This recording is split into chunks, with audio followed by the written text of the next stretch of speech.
ஒருவேளை ரிசல்ட் வந்து ரொம்ப ஃபேவரபுளா இருந்தது வச்சுங்களேன் விஜய் சாருக்கு, அது வந்து ரொம்ப ஃபேவரபுளா படத்துக்கும் இருக்கும். ஒருவேளை அவங்க எதிர்பார்த்த ரிசல்ட் கிடைக்கலன்னா அது வந்து நெகட்டிவா போயிடும். திருப்பி திருப்பி இந்த ஊடகங்கள்லாம் சென்சார் நடக்குதுன்னு போட்ட உடனே இங்க இருக்கிற மெம்பர்லாம் பயப்பட ஆரம்பிச்சிட்டாங்க. ஐயோ இந்த பக்கம் போனா, இந்த படம் பக்கமே போனா நம்மளுக்கு ஏதாவது கான்ட்ரவர்சி வரும்னு பயப்படுறாங்க.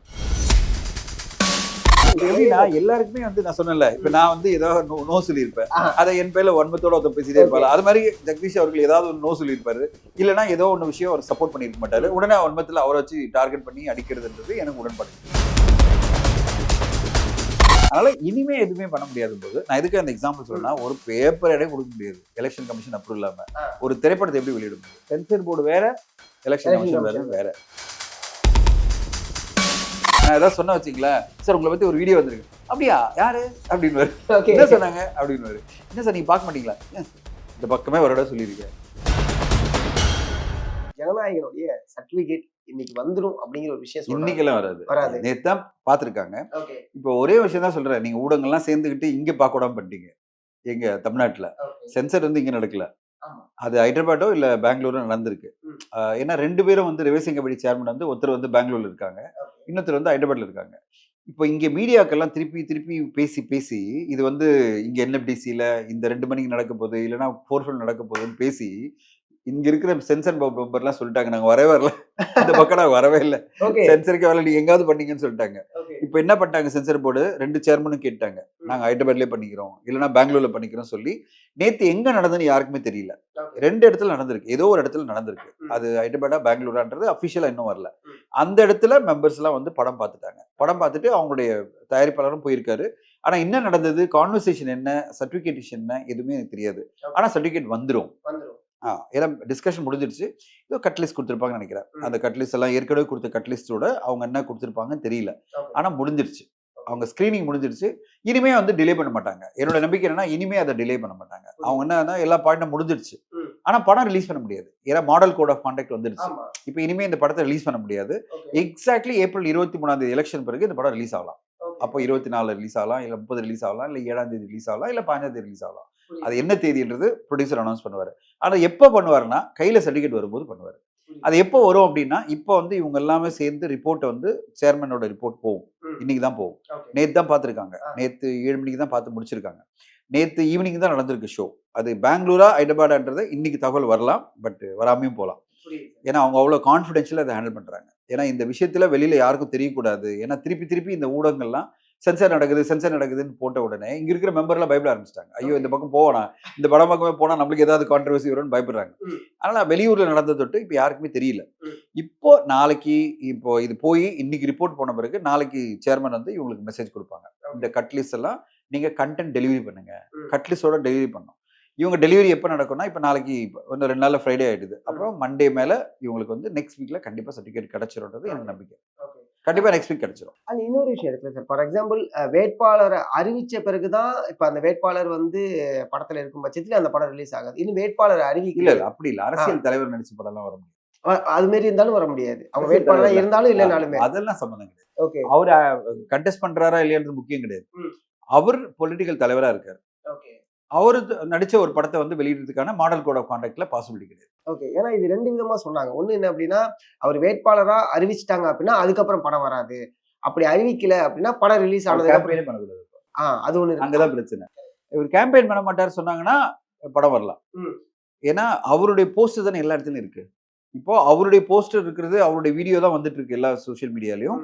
அவர் தான் பேச போறாரு, அவர் தான் கேம்பெயின் பண்ண போறாரு. அப்போ அவருடைய படம் வந்தா அது மாடல் கோட் ஆஃப் கான்டக்ட்ல வரும், வராதா? அதனாலதான் பண்ண மாட்டாங்க. மாடல் கோட் ஆஃப் கான்டக்ட் ரொம்ப தெளிவா இருக்கு.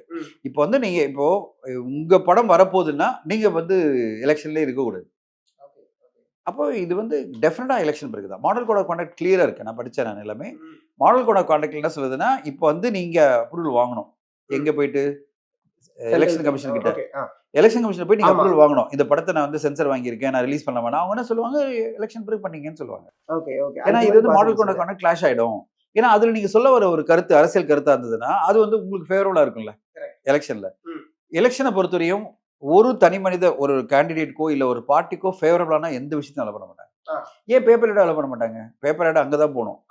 எங்க இனிமே நான் லாஸ்டா ஒரு ட்வீட் பண்ணியிருந்தேன். அன்னைக்கு வந்து அனௌன்ஸ் பண்ண அன்னைக்கு 15ஆம் தேதி காலையில தான் அரசாங்கத்தோட விளம்பரம்லாம் வந்தது, இத்தனை growth அச்சீவ் பண்ணியிருக்கேன், ஈவினிங் அனௌன்ஸ் பண்ணிட்டாங்க. வரக்கூடாது அப்படின்னு சொல்லிட்டு. இல்ல ஈவினிங் வந்து மாடல் கோட் ஆஃப் கான்டக்ட் வந்துடுச்சு, எலெக்ஷன் நோட்டிபிகேஷன் பண்ணிட்டாங்க. இனிமே பேப்பர் கொடுக்க முடியாது. புரியுது. கொடுக்க முடியாதுன்னா முடியாது இல்ல. இப்போ போய் நீங்க அப்ளை பண்ணணும். இந்த டிசைனை கொண்டு போயிட்டு எலெக்ஷன் கமிஷன்ல கொடுக்கணும். நீங்க என்ன ஆட் போடணும்னாலும் எலெக்ஷன் கமிஷன்ல கொடுக்கணும். Election commission will certify. அதுல சிக்னேச்சர் வரும். அவங்க சர்டிஃபை பண்ணுவாங்க. அது பிறகு அதுக்கான செலவு வந்து அந்த பார்ட்டியினுடைய எலெக்ஷன் செலவுல வைப்பாங்க. அவங்க கேட்பாங்க. ஏன்னா ஒரு எம்எல்ஏ கேண்டிடேட் வந்து 40 லட்சம் தான் செலவு பண்ணணும். இப்போ என்ன சொல்லுவாங்க, இந்த ஆடுக்கு எவ்வளவு செலவு பண்றீங்க, இந்த ஆட் செலவு வந்து யார் பேர்ல போடுறது, எந்த தொகுதி எம்எல்ஏ பேர்ல போடுறதுன்னு வாங்க. ஓகே, புரியுதுங்களா? இப்போ வந்து ஃப்ரண்ட் பேஜ்ல விளம்பரம் வரணும்னா அது வரையும் அந்த எலெக்ஷன் கோட் ஆஃப் கான்டாக்ட் வர வரையும் பாத்தீங்கன்னா ஒரு 60 லட்சம் செலவு பண்ணி வச்சுங்களேன். இப்போ இது 60 லட்சம் எப்படி செலவு பண்ணுவீங்க? மொத்தமாவே எலெக்ஷன் கேம்பெயினுக்கு ஒரு தொகுதிக்கு 40 லட்சம் தான் செலவு பண்ணணும்னு விதி. ஆமா, எப்படி செலவு பண்ண முடியும்? புரியுது. ஒரு பிரஸ் ஆட் போட்டல 60 லட்சம் ஆயிடுச்சு வச்சுங்களேன் ஃப்ரண்ட் பேஜ்ல, எப்படி பண்ண முடியும்? அதனால இனிமே எதுவுமே பண்ண முடியாத போது நான் எதுக்கு அந்த எக்ஸாம்பிள் சொல்றேன்னா, ஒரு பேப்பர் எடை கொடுக்க முடியாது எலெக்ஷன் கமிஷன் அப்ரூவல் இல்லாம.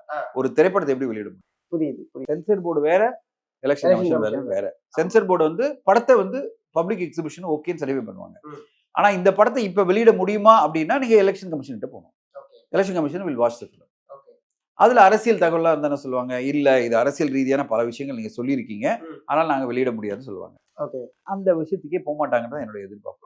ஏன்னா ப்ரொடியூசர் வந்து இப்ப அதுக்காக போக மாட்டாங்க. ரெண்டாவது இப்ப இருக்கிற சூழ்நிலை ஓவர்சீஸ் ஃபுல்லாவே பாம்பு அடிச்சிட்டு இருக்கு, இஸ்ரேல், ஈரான் அப்படின்னு.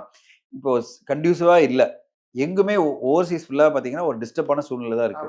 அப்படி இருக்கும்போது எதுக்கு படத்தை கொண்டு வந்து வெளியிட்டு நம்ம ஏன் பாதிக்கப்படணும், வேணாம் அப்படின்னு தான் விட்டுருவாங்க. இப்போதைக்கு வேணாம், இப்போ எலெக்ஷனும் இருக்கு, இந்த நோட்டிபிகேஷன் வந்துருச்சு, இவ்வளோ காரணத்தை வச்சுக்கிட்டு எலெக்ஷன் பிறகு தான் இந்த படத்தை கொண்டு வருவாங்க. அது எப்பன்றது நம்ம வந்து ப்ரொடியூசர் சொல்லும்போது தான் தெரியும். ஏதாவது இருக்கலாம், 23 பிறகு எந்த தேதியாவது இருக்கலாம். ஓகே, ஆனா இது வசூலை பாதிக்குமா சார்? இல்ல வசூலை பாதிக்குமா அப்படின்றத விட என்னோட பாயிண்ட் என்னன்னா, ரிசல்ட்டுக்கு முன்னாடி வந்தனா எந்த வித பாதிப்பு இருக்காது. ஓகே ஓகே, ரிசல்ட் வந்து நம்மளால கணிக்க முடியாது இல்ல. ரிசல்ட் எப்படி நீங்க கணிப்பீங்க? மக்கள் என்ன நினைக்கிறாங்க நம்மளுக்கு தெரியாது.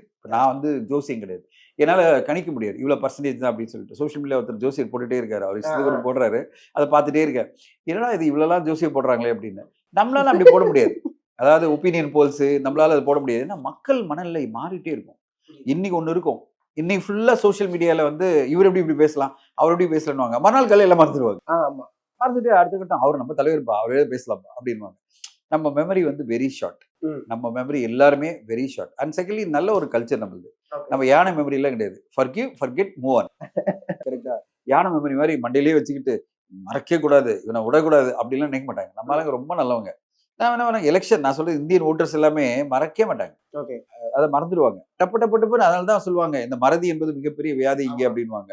எல்லாத்தையும் மறந்துடுவாங்க. அப்படி இருக்கும்போது 30 நாள் என்ன நம்மளுக்கு எப்படி கிடைக்க முடியும்? 35 நாள் இருக்கு, என்னவாது மாறலாம். அதாவது அவங்களுடைய மனநிலை இப்படி போலாம், ஸ்விங் இப்படி ஆகலாம், அப்படி ஆகலாம், அப்படி ஆகலாம், என்னன்னு தெரியாது. 35 நாள் நான் என்னால கணிக்க முடியல. அதனால 35 நாள் போட்டோம். அப்போ ரிசல்ட் எப்படி வருதோ அதை பொறுத்து தான் வந்து உங்க படத்துக்கான வரவேற்பு ரிசல்ட்டுக்கு பிறகு இருக்கும்னு சொன்னா, ரிசல்ட்டுக்கு முன்னாடி வந்துட்டா பெட்டரா இருக்குல்ல. புரியுது. அட்லீஸ்ட் நம்மளுக்கான கேரண்டி ஓப்பனிங் கிடைச்சிரும், படம் வந்து அதனுடைய சக்சஸ் அடைஞ்சிரும், தயாரிப்பாளர் எஸ்கேப் ஆயிடுவாரு. நம்ம பாட்டு அது பிறகு என்னதான் பேசினாலும் யார் பேசினாலும் நமக்கு இந்த படத்தை எந்த வகையிலும் பாதிக்கப்பட போறது இல்லை. பட் அந்த டிசிஷன் அவங்க எடுப்பாங்களான்னு தெரியல எனக்கு. 24 இல்ல 30ஆம் தேதி வருவாங்களா, இல்ல 7ஆம் தேதி வருவாங்களா? 7ஆம் தேதி தான் ரிசல்ட் வந்துடும். அது பிறகு என்ன மாதிரி முடிவு அவங்களுக்கு பெனிஃபிட்டா இருக்குமா?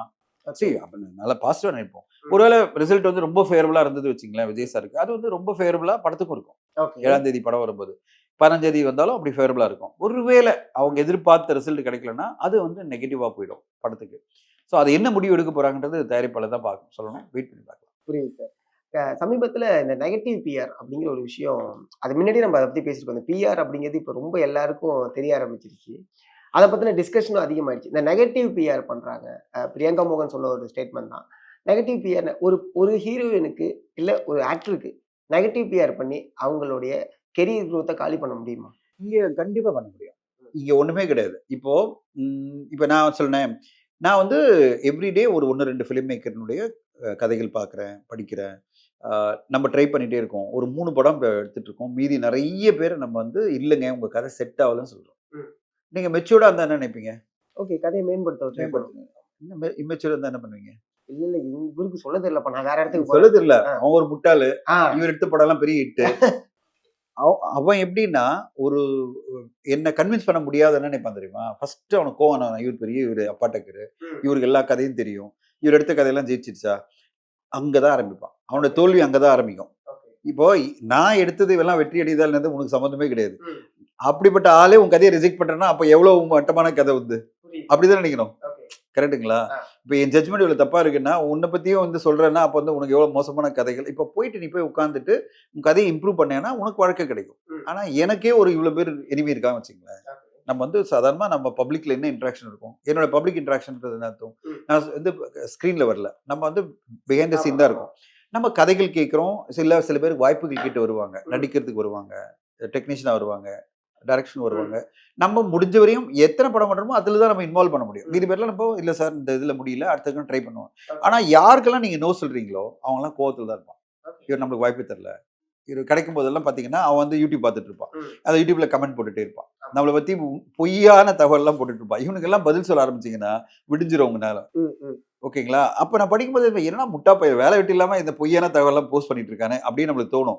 அப்புறம் நான் என்ன பண்ணுவேன், இதெல்லாம் இந்த படிக்க வேணாம் நம்மளுக்கு தேவையில்லாத ஒரு நெகட்டிவிட்டின்னு. நான் சொல்றேன் எதுக்காக உதாரணம் சொல்றேன்னா, இப்ப நான் எந்த வகையிலுமே ஃப்ரண்ட்ல வராம, ஒரு பாப்புலாரிட்டி இல்லாம நம்ம வந்து ஒரு மனிதனா இருக்கும்போது, எனக்கு இவ்வளவு என்மிட்டி வருதுன்னா, ஒரு நடிகை, ஒரு ஹீரோ அவங்களுக்கு எவ்வளவு என்மிட்டி இருக்கும். இப்ப நீங்க எந்த அளவு அப்ரிஷியேட் பண்ணணும்னா, வெதர் பிரியங்கா மோகனா இருந்தாலும் சரி, சிவகார்த்திகேயன் அவர்களா இருந்தாலும் சரி, அவங்க எவ்வளவு கான்ஃபிடென்ட்டா நிக்கிறாங்க பாருங்க. இவ்வளோ என்மிட்டிக்கு எதிர நிக்கிறாங்க பாருங்க. தனுஷாரா இருந்தாலும் சரி, நயன்தாரா இருந்தாலும் சரி, யோகி பாபா இருந்தாலும் சரி, பல நெகட்டிவிட்டி வந்து ஏதோ ஒரு வகையில உருவாகுது. ரைட்டோ தப்போ அவங்க பண்ண செயலுக்கான ஒரு வினையா கூட இருக்கலாம். பட் ஆனா அத தாண்டி நிக்கிறாங்கல்ல. அங்கேயே நிக்கிறாங்களா இல்லையா? நீங்க எவ்வளவுதான் சொன்னாலும் நான் என்னால ஸ்ட்ராங்கா ஹோல்ட் பண்ண முடியல. ஏன்னா, இன்னைக்கு this industry actually test you. அதாவது இந்த சினிமா இண்டஸ்ட்ரி மட்டும் உங்கள டெஸ்ட் பண்ணிட்டே இருக்கும். ரிசைலன்ஸ் அப்படின்னுவாங்க. ரிசைலன்ஸ் அப்படின்னா, நீங்க வந்து எவ்வளவு ஸ்ட்ராங்கா இருக்கீங்க. மனநிலையோட நீங்க ஸ்ட்ராங்கா இருக்கணும். ஸோ அதனால அவங்க ஸ்ட்ராங்கா இருக்கும்போது, அவங்கள பார்க்கும்போதே அந்த இன்டர்வியூல நான் இதெல்லாம் கடந்துட்டேன். எனக்கு வந்து என்னால சமாளிக்க முடியும். இப்ப பாருங்க அவங்களுக்கு மேட் இன் கொரியான்ற படம் வெளிவந்து இன்னைக்கு வந்து நம்பர் 1 ட்ரெண்டிங்கா Netflixல வேர்ல்ட் வைட் வருது. அப்போ அவங்களுக்கான ஒரு பதில் கிடைச்சுச்சா இல்லையா? அப்போ நீங்க ஒரு நல்ல படைப்ப குடுத்தாலே போதும். இத மீறி நீங்க ஜெயிக்க முடியும். இந்த நெகட்டிவ் பிஆர் என்பது ஒரு உங்கள நடுவுல டெஸ்ட் பண்ற ஒரு விஷயமா தான் நான் பார்க்கிறேன். இப்ப என்ன டெஸ்ட் பண்ற விஷயமா தான் பார்க்கிறேன். ஏன்னா ஒருத்தர் வந்து ஏதோ கமெண்ட் பண்ணாலோ, இல்ல அவமானப்படுத்தினாலோ எனக்கு என்ன தோணும், ஓகே இவங்க முன்னாடி நம்ம ஜெயிச்சு காமிக்கணும். அதுதான் ஒரே வழி. வேற வழி கிடையாது. இவனுக்கு கவுண்டர் குடுத்து நீங்க ஜெயிக்கவே முடியாது. அவன் உங்கள வந்து ஏதாவது வகையில சொல்லிட்டே இருப்பான். இது அது சொல்லிட்டே இருப்பான். எங்க பேசினாலும் ஒண்ணு சொல்லிட்டே இருப்பான். இதுக்கெல்லாம் நீங்க பதில் குடுத்தீங்கன்னா உங்க டைம் வேஸ்ட் ஆயிடும். பிரியங்கா மோகன் அதான் கடந்து போயிட்டு இன்னைக்கு ஒரு நல்ல படம் குடுத்தாங்க. உலகமே அவங்கள கொண்டாடுது. எல்லாருமே அப்ரிஷியேட் பண்றாங்க. சோ நெகட்டிவ் பிஆர் உங்கள தொடர்ந்து சேஸ் பண்ணிட்டு தான் இருக்கும்ன்றதுக்காக தான் என்னோட லைஃப்ல இருந்தே சொல்றேன். புரியுது சார். உங்கள சேஸ் பண்ணிட்டு தான் இருக்கும். நீங்க பப்ளிக் லைஃப்ல ஏதோ ஒரு வகையில வெளியாளுங்களோட இன்டராக்ட் பண்ணும்போது, உங்கள கண்டிப்பா ஏதோ ஒரு வகையில ட்ரோல் பண்ணிட்டு தான் இருப்பாங்க. இத தவிர்க்கவே முடியாது. புரியுது சார். சோ அத அக்செப்ட் பண்ணிக்கணும். இப்ப இல்லன்னா வரக்கூடாது. இப்ப பல பேர் பாத்தீங்கன்னா, உங்களால இன்டர்வியூ பண்ண முடியாது. கரெக்ட்டா? அவங்க இன்டர்வியூ குடுக்க மாட்டாங்க. பல தயாரிப்பாளர்கள் எங்க இன்டர்வியூ குடுப்பாங்க? அவங்க குடுக்கவே மாட்டாங்க. ஏன்னா அவங்களுக்கு இதுல வர வேணாம். எனக்கு இந்த பப்ளிக்ல வந்து இவங்களுக்கு வந்து என்ன ட்ரோல் பண்ணுவானுங்க. ஏதோ ஒரு கமெண்ட் பண்ணுவானுங்க. இதுக்கெல்லாம் நான் பதில் சொல்லணுமா? அப்படின்ற ஒரு எண்ணம் இருக்கும். எனக்கு அத பத்தி கவலையே இல்ல. நீ என்ன சொல்ல முடியும்? நான் வந்து எந்த வகையிலும் நான் எதுவுமே தப்பு பண்ணல. அதனால நீ என்ன சொன்னாலும் எனக்கு வந்து நான் ஏத்துக்கிட்டது தானே எனக்கு வலி. நீ உன்னுடைய கிரிட்டிசிசம் நான் ஏத்துக்கிட்டேன்னா எனக்கு வலி. நான் ஏத்துக்கவே இல்லையே. ரிஜெக்ட் பண்றேன்ல. இது வந்து எனக்கு வந்து சுகபோதனந்த ஒரு தடவ எனக்கு சொன்னாரு. சுகபோதனன் வந்து மனசே ரிலாக்ஸ் ப்ளீஸ்ன்னு. நான் வந்து ஒரு 25 வருஷம் முன்னாடி அவரோட டிராவல் பண்ணியிருக்கேன். அவர் அப்ப சொன்னாரு, "நீ என்னைக்கு ஒரு கிரிட்டிசிசம் ஏத்துக்கிறியோ, அப்பதான் நீ ஹர்ட் ஆவ. நீ அத ரிஜெக்ட் பண்ணிட்டேன்னா உனக்கு ஹர்ட் ஆக மாட்ட." ரிஜெக்ட்ன்னு அர்த்தம், அவன் ஏதோ பொய்யா சொல்லிட்டு இருக்கான். நான் எதுக்கு இத சீரியஸா எடுத்துக்கணும்னு நினைச்சீங்கன்னா, உங்களுக்கு ஹர்ட் ஆகாது. நீ அத ஏத்துக்கிட்டீங்கன்னு வச்சுக்கங்களேன், அப்ப என்ன அர்த்தம்? உண்மையிலேயே நீங்க தப்பான ஆள் தான் அர்த்தம். நீங்க அவன் சொல்றதெல்லாம் உண்மைன்னு தான் உங்கள ஹர்ட் பண்ணும். அவன் சொல்றது எந்த வகையிலும் உண்மை இல்லன்னா, உங்களுக்கு ஹர்ட் பண்ணாது அப்படின்னு தான் அவர் மனசே ரிலாக்ஸ் ப்ளீஸ்ல சொன்னாரு. அப்பதான் நான் வந்து ரொம்ப தெளிவா இருப்பேன். நான் உண்மையிலே தப்பு பண்ணேன்னா, அத ஏத்துப்பேன். சரி ஓகே அவன் சொல்றது கரெக்ட் தான். நம்மள திருத்திக்கணும் அப்படின்னு நினைப்பேன். நான் வந்து பண்ணாதது ஒரு வந்து ஒருத்த கமெண்ட் பண்றா வச்சுக்கங்களேன், நீ அத ஏத்துக்கிட்டு கமெண்ட் பண்ணா தான் நீங்க மாட்டிப்பீங்க. சோ எல்லாருமே அந்த நெகட்டிவ் பிஆர் அது கடந்து தான் போணும். இன்க்ளூடிங் நான் லோயஸ்ட் அதாவது இந்த பாப்புலாரிட்டி லெவல்ல நம்ம லோயஸ்ட் லெவல்ல நான் இருந்தாலும், நானும் கடந்து தான் போணும். அதான் வாழ்க்கை. புரியுது சார். ஏன்னா அது சொல்ல அந்த நெகட்டிவ் பிஆர் கான்வர்சேஷன் ஃபுல்லா போயிட்டு இருக்கு. எல்லாரும் ஒரு குறிப்பிட்ட நபர வந்து இல்ல இவங்க தான் நெகட்டிவ் பிஆர் பண்றாங்க. ஸோ இவங்களுடைய ஓகே. ரூட்ல இருந்து வெளில வந்ததுக்கு அப்புறம் தான் அவங்களுக்கு வந்து நெகட்டிவ் பிஆர் அதிகமானுச்சு அப்படிங்கிற ஒரு டிஸ்கஷன் ஒண்ணு போக ஆரம்பிச்சுது. பட் இப்ப அவங்க அரசன் உள்ள இருக்காங்க அப்படிங்கும்போது, ஸோ ஓகே. அனுதாபத்தின் முறையால இது ஒரு விஷயம். இப்படி சொன்னாலும் ஒண்ணு பேசுறாங்க, இப்படி அப்படிலாம் சொன்னாலும் கிடையாது. பேசுறாங்க. அது வந்து நீங்க வந்து ஏதோ வாய்க்கு வந்ததை சொல்லணும், ம். ஒருத்தரை டார்கெட் பண்ணணும்னு சொல்றது எனக்கு உடன்பாடு கிடையாது. இந்த ரூட் தான் இதெல்லாம் கிரியேட் பண்ணாங்கன்னு சொல்றது எனக்கு ஜெகதீஷ் அவர்கள் நல்லா தெரியும். ம். அப்படிப்பட்ட ஆள் கிடையாது. ம். அவங்க வந்து நெகட்டிவ் பிஆர் பண்ணி ஜெயிக்கணுன்ற அவசியமே இல்ல. அவங்களுக்கு எவ்வளவு பெரிய டைரக்டர்ஸ், எவ்வளவு பெரிய நடிகர்கள்லாம் அவங்க கூட இருக்காங்க. அதனால இத நெகட்டிவ் பிஆர் பண்ணி தான ஜெயிக்கணுன்ற அந்த ஒரு சிச்சுவேஷன்ல அவங்க இல்ல. ம், ம், ம். அதனால இதெல்லாம் வந்து நம்மளா மீடியாக்களா சேர்ந்து அவர் பேர்ல பிடிக்காதவங்க. சோசியல் மீடியால இப்ப எப்படின்னா எல்லாருக்குமே வந்து நான் சொன்னேன்ல, இப்ப நான் வந்து ஏதாவது நோ சொல்லியிருப்பேன். அத என் பேர்ல வன்மத்தோட ஒருத்தர் பேசிட்டே இருப்பாரு. அது மாதிரி ஜெகதீஷ் அவர்கள் ஏதாவது ஒரு நோ சொல்லியிருப்பாரு. இல்லன்னா ஏதோ ஒண்ணு விஷயம் அவர் சப்போர்ட் பண்ணிருக்க மாட்டாரு. உடனே வன்மத்துல அவரை வச்சு டார்கெட் பண்ணி அடிக்கிறதுன்றது எனக்கு உடன்பாடு கிடையாது. ஓகே. இப்ப என்ன எப்படி வன்மத்தோட பேச நினைக்கிறானோ அதே மாதிரி தான் அவர் வன்மத்தோட பேச நினைக்கிறான். அதனால எனக்கு அதெல்லாம் உடன்பாடு கிடையாது. அவங்க ஒரு மீடியாவா சப்போர்ட் பண்ணிட்டு இருக்கவங்க திடீர்னு சப்போர்ட் பண்ணாம போயிடுவாங்க. அவ்வளவுதான். ஓகே. இப்ப அதுவரையும் அவங்க ரூட்ல சப்போர்ட் பண்ணிருப்பாங்களா இல்லையா? அவங்க டீம் ஃபுல்லா. கண்டிப்பா. ஏன் பிரியங்கா மோகன் அவங்களோட டீம்ல இருந்தாங்க. Correct. அவங்க வெளியே போயிட்ட பிறகு அவங்க ஏன் சப்போர்ட் பண்ணுவாங்க? Correct. அதுக்காக அவங்க தான் இதை டார்கெட் பண்ணி அட்டாக் பண்ணான்றது உங்களுடைய கற்பனை. புரியுது. அவங்கள பொறுத்தவரையும் அதுவரையும் அவங்க டிஃபெண்ட் பண்ணி இருந்திருப்பாங்க. அதுவரையும் அவங்கள ப்ரொடெக்ட் பண்ணி வச்சிருந்திருப்பாங்க. அப்போ எப்போ நீங்க எங்க கூட பயணிக்கலையோ, நீங்க வேற ஒரு ஏஜென்சியோட போயிட்டீங்களோ, நாங்க அதோட உங்களோட இன்வால்வ்மெண்ட் இல்லைன்னு சொல்லி ஒதுங்கி போயிடுவாங்க. அது எப்படி டார்கெட் ஆகும்? உங்களுக்கு இதுவரை இந்த டிஃபென்ஸ் மெக்கானிசம் போயிடுச்சு. Okay, okay. கரெக்ட்டுங்களா? டிஃபென்ஸ் மெக்கானிசம்னா ஒருத்தர் உங்களை பிரிவென்ட் பண்ணிட்டே ஆமா. இருந்தாங்க. ஒரு ஐடி டீம் வந்து உங்களுக்கு எதிரா யார் போட்டாலும் அதை வந்து தடுத்துட்டு இருந்தாங்க. ஏதோ ஒரு வகையில சப்போர்ட் பண்ணியிருந்தாங்க. அப்ப இல்லைன்ன போது அவங்க வந்து ஒதுங்கிடுவாங்கல்ல.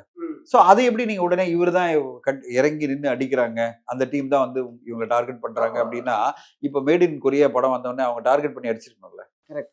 அதுக்கு எந்த ஒரு அடிமையும் இல்ல. எல்லாருமே கொண்டாட ஆரம்பிச்சாங்க. எல்லாருமே ரசிக்க அப்ரிஷியேட் ஆரம்பிச்சாங்க. பண்றாங்களா ஆமா. இல்லையா? அதனால இதெல்லாம் நம்மளுடைய கற்பனையா நான் பாக்குறேன். ஓகே. இப்ப இது வந்து பாத்தீங்கன்னா நம்மளா அதீத கற்பனையில உலகத்துல இருக்கும். இது இல்லைன்னா உடனே அவர் தான் காரணமா இருக்கும். இது இல்லைன்னா இதனாலதான் இவங்களுக்கு வாய்ப்பு கிடைச்சிருக்கு. யோ யாரையும் எல்லா இன்டர்வியூ உட்காந்து பாத்துட்டு இருக்காங்க. நீங்க வந்து அரசன் படத்துல வந்து வெற்றிமாறன் சார் இதெல்லாம் இன்டர்வியூ எல்லாம் பார்த்துட்டு தான் செலக்ட் பண்ணாரு. என்னையா கற்பனை, அவர் பாக்குறதே இல்ல. ஆமா. அவர் சோசியல் மீடியால இல்ல. உண்மை அவர்ட்ட இது கூட கிடையாது. ஐ மீன் வாட்ஸ்அப் கூட கிடையாது. வாட்ஸ்அப் கிடையாது, மொபைல்ல வந்து எஸ்எம்எஸ் தான் வரும். அவ்வளவுதான் வரும். அவர் வாட்ஸ்அப்பும் பார்க்க மாட்டாரு, அவர் வந்து யூடியூபும் பார்க்க மாட்டாரு. அவருக்கு இது அப்படியா அப்படின்னு நான் ஏதாவது சொன்ன வச்சுங்களேன், சார் உங்களை பத்தி ஒரு வீடியோ வந்திருக்கு. அப்படியா யாரு அப்படின்னு என்ன சொன்னாங்க அப்படின்னு என்ன சார் நீங்க பார்க்க மாட்டீங்களா? இந்த பக்கமே ஒரு இடம் சொல்லியிருக்கேன். எனக்கு இருக்கிற டென்ஷன்ல இதெல்லாம் உட்காந்து பார்த்துதான் எனக்கு டென்ஷனா இதை ரொம்ப டிஸ்டர்ப் ஆயிடும் சார். அதனால நான் பார்க்க மாட்டேன். அவர் சொன்னார் ஒரே வார்த்தை, சார் எனக்கு ஒன்னே ஒன்று தான் எஸ்எம்எஸ் வரணும். இல்லைன்னா பேங்க்லோட எஸ்எம்எஸ் எல்லாம் வரும் அவருக்கு. என்ன டெபிட் ஆகுது, என்ன செலவாகுதுன்னு அவருக்கு தெரியணுன்றதுக்காக எஸ்எம்எஸ் வச்சிருக்காரு. இல்லைன்னா அது கூட வேணாம் சொல்லிடுவாரு. புரியுதுங்களா? அவர் வந்து எனக்கு எதுவுமே வேணாம், ஃபோன் கால் பண்ணுங்க, இவ்வளவுதான். நான் வந்து பேசுறேன், ஃபோன்ல பேசுறேன் தவிர இந்த வாட்ஸ்அப்பு, இந்த யூடியூப், இன்ஸ்டாகிராம், ட்விட்டர் எதுவுமே கிடையாது. இந்த காலகட்டத்துல இப்போ வந்து ஒரு 100 சாமி படத்துடைய ஃபர்ஸ்ட் லுக் எப்படி வெளியிடுறாரு? எல்லாரும் ட்விட்டர்ல வெளியிடுவாங்க. எங்க வெளியிட்டாரு? ஆபீஸ்ல கூப்பிட்டு சசி சார் ரெடி கூப்பிட்டு போஸ்ட் வெளியிடுறாரு. அது இப்போ அப்பையில இருந்தே அப்படிதான். அதான் சொல்றேன், அவர் எனக்கு சோசியல் மீடியாவே கிடையாது, என்னெல்லாம் எதிர்பார்க்காதீங்க அப்படின்றாரு. அப்படிப்பட்டவர் வந்து இதெல்லாம் பார்த்துட்டு ஆமா ஆமா பாவம் இல்ல, ரொம்ப ட்ரோல் பண்றாங்கல்ல, நம்ம வந்து அவங்களுக்கு ஒரு வாய்ப்பு கொடுத்துருவோம். ஏங்க இப்படி எல்லாம் கற்பனை பண்றீங்க? அதெல்லாம் வந்து வாய்ப்பே கிடையாது. அது ஏற்கனவே டிசைட் பண்ணாரு, அவங்களுக்கு வாய்ப்பு கொடுக்கணும், கரெக்டா இருக்கும், இவங்க பெர்ஃபார்மன்ஸ் நல்லா இருக்கு, இவங்களை இந்த படத்துல யூஸ் பண்ணிக்கலாம் சொல்லி எடுத்திருக்காரு. அதுக்கும் இதுக்கும் சம்மந்தமே கிடையாது. ரெண்டாவது, இவ்வளவு அதீத கற்பனைகளை நம்மளுடைய உழைப்புல பண்ணலாம்ப்பா எல்லாரும். நம்ம ஏதாவது செய்யற வேலை இல்ல, நம்ம பண்ற பிசினஸ்ல அந்த கிரியேட்டிவிட்டி வைப்போம். இவ்வளோத்தளவு கற்பனையில கதைகள் எழுதி ஒருத்தர் ட்ரோல் பண்ணிட்டு எப்படியாவது ஒருத்தர் டார்கெட் பண்ண நினைக்கிற பதில் நம்ம வாழ்க்கையை அடுத்த கட்டம் போறதுக்கு என்ன பண்ணுவோம், அது பண்ணுவோம். உண்மை சார். ஏன்னா டார்கெட்டடா இப்ப நீங்க சொன்னவங்களே மீன் சூர்யா சாருக்கு டார்கெட்டடா ஒரு நெகட்டிவ் பரப்புறதா இருக்கட்டும், சிவகார்த்திகேயன் சாருக்கு டார்கெட்டா ஒரு நெகட்டிவ் பரப்புறதா இருக்கட்டும், ஒரு குறிப்பிட்ட நடிகர்களுக்கு மட்டுமே இந்த நெகட்டிவிட்டி வந்துகிட்டே இருக்குங்கிற ஒரு விஷயம் இருக்குல்ல சார். ஒய்? இல்ல அப்படி இல்ல, அவங்க வளர்றாங்கன்னு அர்த்தம். ஓகே. ஒரே விஷயம்தான். இப்போ உங்களை வந்து நீங்க வளர வளர வளர உங்க மேல கோவம் வந்துட்டே இருக்கும். அவர் இவ்வளவு வருஷம் வளர்ந்துட்டா இருப்பாரு. இப்ப ரெண்டாவது வந்து இன்னைக்கு வந்து சோசியல் மீடியா உலகம் எப்படி ஆயிடுச்சுன்னா, எல்லா தகவல்களும் வெளியில வந்துடுது. இந்த இடத்துல ப்ராப்பர்ட்டி வாங்கினாங்க, இந்த இடத்துல அது வித்தாங்க, 50 கோடி ப்ராப்பர்ட்டி வாங்கினாங்க, 40 கோடி வாங்கினாங்க, 25 கோடி சம்பளம், 50 கோடி சம்பளம் வரும்போது எல்லாருக்குமே ஒரு ஒரு பெரிய கவனம் வந்துடுது. அவங்களுக்குள்ள ஒரு கோபம் ஒண்ணு இருக்கு. நான் இங்க வந்து சம்பாதிக்க முடியாம கஷ்டப்படுறேன், எனக்கு 50,000 ரூபாய் கிடைக்க மாட்டேது, 5,000 ரூபாய் தான் கிடைக்குது, 10,000 ரூபாய் தான் கிடைக்குது. ஒருத்தர் 50 கோடி வாங்குறாருன்னா உடனே ஒரு என்ன சொல்றது, அவங்களுக்குள்ள ஒரு ஆற்றாமைன்னு சொல்லுவாங்கல்ல, பொறாமை கிடையாது, ஆற்றாமை. என்னால ஜெயிக்க முடியல, அவர் இவ்வளவு தூரம் ஜெயிக்கிறாரு அப்படின்ற ஆற்றாமையின் வெளிப்பாடு தான். வாய்ப்பு கிடைச்சா உடனே ட்ரோல் பண்ண வேண்டியது, வாய்ப்பு கிடைச்சா அதை ஸ்ப்ரெட் பண்ண வேண்டியது, வாய்ப்பு கிடைச்சா அதை யூஸ் பண்ண வேண்டியது. நான் என்ன சொல்வேன், இந்த ஆற்றாமை எப்படி வெளிப்படுத்துறோம்னா, நான் எப்படி அவரை மாதிரி 50 கோடி சம்பாதிக்கிறது, அதை நோக்கி நம்ம போலாம். 50 கோடி வேணாம்ப்பா, நான் 5 கோடி சம்பாதிக்கணும்ப்பா, அப்படின்னு நினைச்சு நம்ம அதுக்கான வழியில நம்முடைய உழைப்பை கொடுத்தோம்னா நம்ம ஜெயிக்க முடியும். அவர் 50 கோடி ஜெயிக்கிறாரு, 50 கோடி வாங்குறாரு, இந்த அம்மா 15 கோடி வாங்குது, இவர் டெய்லி 5 கோடி நினைச்சு வாங்குறாரு. என்னடா எனக்கு வந்து ஒரு டெய்லி வந்து 5000 கூட கிடைக்க மாட்டேங்குது. இதெல்லாம் வந்து தேவையில்லாத கம்பேரிசன். அவரு கஷ்டப்பட்டு 20 வருஷம் கஷ்டப்பட்டு ஒரு நாளைக்கு நீங்க 5 லட்சம் சம்பளம் வாங்குற நிலைமைக்கு வந்திருக்காருன்னா, அவர் 25 வருஷம் கஷ்டப்பட்டுருக்காரு. அத புரிஞ்சுக்கிட்டா இந்த ஒரு பெயின் வராது. நீ என்ன 25 வருஷத்துல பண்ணன்றத நீங்க திரும்பி you have to look back and see. 25 வருஷம் நான் உருப்படியா ஒன்றும் பண்ணல. 25 வருஷம் கை விட்டு போச்சு.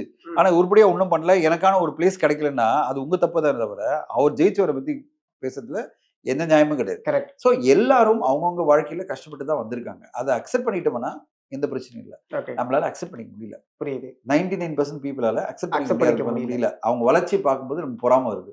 பொறாம வரும்போது என்ன பண்றோம்? ஆற்றாமையா வெளிப்பாடு தான் இதெல்லாம். நீங்க சொல்ற எல்லா சோசியல் மீடியாலும் இவரு அவர் மேல இருக்கிற ட்ரோல் எல்லாமே அந்த ஆற்றாமை தான். அதாவது எனக்கு என்னால முடியல அவரால பண்ணிட்டாரே அப்படின்ற ஒரு கோபத்தின் வெளிப்பாடா தான் இதெல்லாம் நான் பாக்குறேன். பட் அவங்களுக்கு எல்லாம் நான் சொல்றது இது வந்து எந்த வகையிலும் உங்களுக்கு வந்து வெற்றியை கொடுக்க போறது இல்லை. எது வெற்றியை கொடுக்குன்னா அவங்கள பார்த்து இன்ஸ்பயர் ஆகுது. பாரா இவ்வளவு ஜெயிச்சு வந்துட்டாரா இந்த இத்தனை வருஷத்துல அப்ப நம்மளும் ஜெயிக்க முடியும். கரெக்ட். நம்ம கொடுக்க வேண்டியதெல்லாம் கரெக்டான உழைப்பு கொடுத்துட்டு கரெக்டான பிரேக் த்ரூ கிடைச்சா நம்மளும் பெருசா ஓவர் நைட்ல பல பேர் பெருசு. இன்னைக்கு ஒரு ஒரு விஷயம் சொல்றேன். ஜென்சன் அப்படின்ற ஒரு காமெடி ஆர்டிஸ்ட் இருக்காரு, கேரக்டர் ஆர்டிஸ்ட். 4 வருஷம் முன்னாடி அவர் யாருன்னு தெரியாது. கரெக்ட். இன்னைக்கு அவ்வளவு பிஸியஸ்ட் ஆர்டிஸ்ட். நாங்க ஒரு படத்துக்காக அவர் கேட்கிறோம், 20 நாள் கேட்கிறோம். அவர் என்ன சொன்னாரு? ஜூலை வரையும் நான் ரொம்ப டைட் சார், நிறைய படம் கமிட் ஆயிடுச்சு எனக்கு அப்படின்னாரு. என்ன காரணம்? சமீபத்துல வந்து அவர் ஆண் பாவம் பொல்லாததுலயும் சரி, இன்னொரு படத்துலயும் சரி அவருக்கு பேர் பயங்கரமா வந்துருச்சு. வந்த உடனே இன்னைக்கு அத்தனை பேர் அவர் கியூ கட்டி நிக்கிறாங்க. 5 வருஷம் அவர் கஷ்டப்பட்டாரு. கரெக்டுங்களா? 5 வருஷம் அவருக்கு வந்து பிரேக் த்ரூ கிடைக்கிறதே கஷ்டப்பட்டாரு. அவர் உதாரணமா சொல்றேன். இந்த மாதிரி நிறைய பேர் இருக்காங்க. MS பாஸ்கர் சார் இருக்காரு, தம்பி ரமையா சார் இருக்காரு, அந்த மாதிரி நிறைய பேர் இருக்காங்க. நீங்க பாத்தீங்கன்னா இளவரசு சார் இருக்காரு. இன்னைக்கெல்லாம் அவ்வளவு பிஸியான ஆர்டிஸ்டா இருக்காங்க. காரணம் என்ன? அவ்வளவு உழைச்சாங்க அவங்க. 20 வருஷம் 25 வருஷம் உழைச்சி இன்னைக்கு ஒரு பிளேஸ்ல வந்திருக்காங்க. விடிவி கணேஷ் அவர்கள் வந்து தயாரிப்பாளராக பல கஷ்டப்பட்டாரு. ஆனா இன்னைக்கு நடிகரா பயங்கர பிஸி ஆயிட்டாரு. அது காரணம் அவர் உழைச்சாரு. கரெக்டுங்களா? ஸோ எல்லோருமே அவங்க உழைப்பு தொடர்ந்து பெர்சிஸ்டண்டா அவங்க வந்து இருந்ததோடு தான் இன்னைக்கு ஒரு ஜென்சன் இவ்வளவு பாப்புலரா இருக்காருன்னா நீங்க வந்து ஒன்லி இவரை மட்டும் பார்க்க வேணாம். அதாவது ஒரு யோகிபா மட்டும் பார்க்க வேணாம். இவங்க எல்லாருமே கஷ்டப்பட்டு முன்னுக்கு வந்திருக்காங்க. அதை பார்த்துட்டு அப்போ நம்மளும் கஷ்டப்பட்டு ஒரு டேலண்ட் இருந்ததுன்னா நம்மளும் வந்துட முடியும். கண்டிப்பா அந்த எண்ணம் இருந்தா போறோம். இன்னைக்கு வந்து இந்த சினிமா உலகம் பொறுத்தவரையும் வெரி டெமோக்ராட்டிக் ஃபீல்டு. இங்க இவர் தான் ஜெயிக்கணும், அவர் தான் ஜெயிக்கணுன்றதே கிடையாது. முந்தா நாள் வரையும் யாருக்குமே ஜென்சன் தெரியாது. முந்தா நாள்னா 2 வருஷம் முன்னாடி வரை யாருக்கும் தெரியாது. இன்னைக்கு ஜென்சனை கொண்டாடுறாங்க. இத்தனை பேர் வந்து படங்கள் வாய்ப்பு கொடுக்குறாங்கன்னு எது கொடுக்குறாங்க? காமெடி ஆர்டிஸ்டா? அவருடைய உழைப்பு. ஸோ இப்படி பல பேர் வந்துவாங்க. ஜென்சன் மட்டும் தான் இல்லை, அடுத்தடுத்து வந்துட்டே இருப்பாங்க.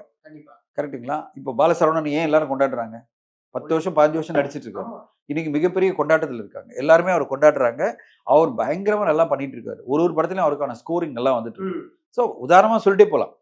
எல்லாருமே கஷ்டப்பட்டு முன்னுக்கு வந்திருக்காங்க. அப்போ இவ்வளோ வாய்ப்புகள் இருக்கும்போது இப்படி டார்கெட் பண்ணி யாரையும் அட்டாக் பண்ற பதில் ஜெயிச்சவங்க எல்லாம் பார்த்துட்டே வாங்க. தொடர்ந்து ஜெயிச்சுட்டு வர பார்க்கும்போது இன்ஸ்பயர் ஆகுங்க. அதை பார்த்து நம்மளும் வந்து நம்ம டேலண்ட்டை வளர்த்துக்கணும். நம்முடைய தனித்திறமை வந்து இன்க்ரீஸ் ஆகும்போது நம்மளுக்கான வாய்ப்புகள் தேடி வரும். புரியுது சார். ரொம்ப நன்றி சார். உங்களோட நேரத்தை எங்களுக்கு கொடுத்ததுக்கு ரொம்ப நன்றி.